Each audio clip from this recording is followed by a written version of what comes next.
అనాబతున్ C వస్తే ఆయన మీద కట్టారు, అంబటి మురళి గారి మీద కట్టారు, అంబటి రాంబాబు గారి మీద కట్టారు, పేర్ని నాని గారి మీద కట్టారు, అలాగే పార్టిసిపేట్ చేసినటువంటి నాగార్జున యాదవ్ మీద కూడా కట్టారు. ఇలా దాదాపుగా ఆ కార్యక్రమంలో పార్టిసిపేట్ చేసినటువంటి అందరి మీద కూడా కేసులు నమోదు చేశారు. ఇంకా అండ్ అదర్స్ అంటున్నారు. మరి ఇంకెంతమంది ఉన్నారో అది కూడా మనం చూడాల్సినటువంటి అవసరం ఉంది.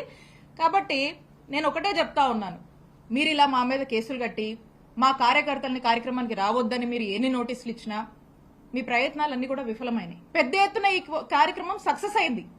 ప్రజల మనసుల్లో, ప్రజల గుండెల్లో జగన్మోహన్ రెడ్డి గారి మీద అభిమానం ఉంది. మీరు పోలీస్ ఆంక్షలతో మీరేవో కాగితాలు పేపర్లు ఏవో ఇవ్వచ్చేమో, కానీ ఈ అభిమానాన్ని, ప్రజల గుండెల్లో జగన్మోహన్ రెడ్డి గారి మీద ఉన్నటువంటి ప్రేమని మీరు ఆపలేరు. మా మీద కేసులు పెట్టి మమ్మల్ని ఆపాలనుకుంటున్నారా?